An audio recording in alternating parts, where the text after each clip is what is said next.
Now, if social media is anything to go by, a lot of traffic was disrupted. You can see there Rob Byrne speaking to us or joining us via our video link.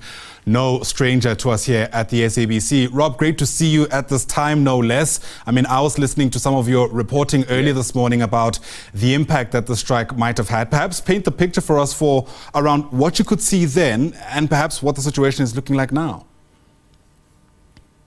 Well, thank you very much. Good afternoon, good morning, wherever we are.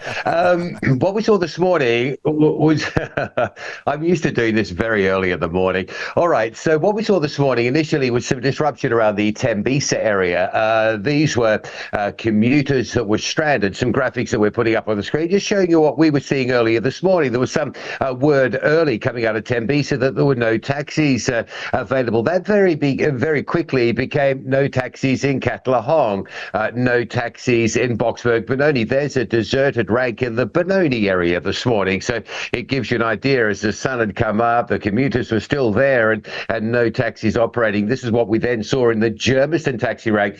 This was this morning, probably about 6:30, 7 a.m., when this is normally a very, very busy hustle and bustle taxi rank in Germiston in the Ekurhuleni area. Again, commuters there, no taxis to be seen absolutely anywhere. And that's really been what it's been across the course of the morning. We've also seen these sort of visuals coming in, and a tweet from Santako saying, they can confirm the operations are temporarily unavailable in that big area. Tembisa, Germiston, Benoni, Ekurhuleni, Fosterus, I believe Spraitview is affected as well. We apologise to commuters who have been affected by this. Full updates to follow during the day. So if you're affected by this taxi strike in the Ekurhuleni area, get on your Twitter, social medias, and follow Santako for updates as how, this is going to play out for the rest of the day. But that's some of the images that we've seen.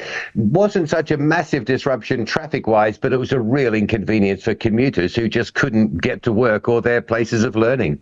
Yeah, absolutely. And that's exactly the issue, isn't it, Rob? I mean, taxi strikes are not new in this country, but typically what precedes one is some kind of notice, precisely so that commuters can make alternative arrangements.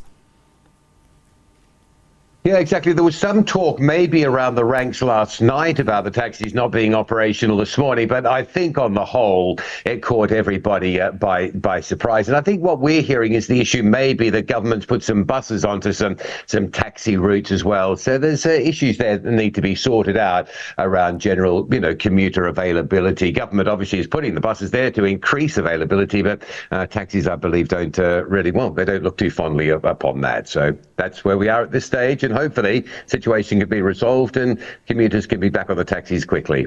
Yeah, I mean, before we let you go, Rob, I mean, what we understand so far is that there's a meeting currently with officials in Ekurhuleni with these taxi associations, or at least with Santako, to get to the bottom of whatever went wrong.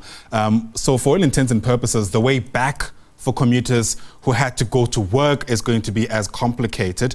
What are we seeing now, at least along some of those routes that might have been affected? Are there any blockages that are taking place which sometimes characterize these strikes?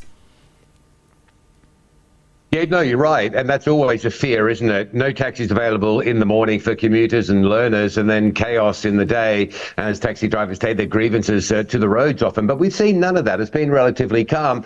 There was some traffic impact during this morning's peak hour on routes across Ekurhuleni because, of course, some commuters that couldn't get into the taxis, then turned to private vehicles. So that extra traffic it was noticeable. There were pockets of extra delays, certainly around some busy sort of routes around the Ekurhuleni region. But, as for this afternoon, let's see what that discussion leads to. Let's see whether the taxis will be back on the roads or whether they'll have the day off and have a crack at, delivering services again tomorrow. Yeah, well, I think that's a way to put it. Rob Byrne, thanks very much indeed for speaking to us. Rob Byrne there, managing the traffic desk for the SABC.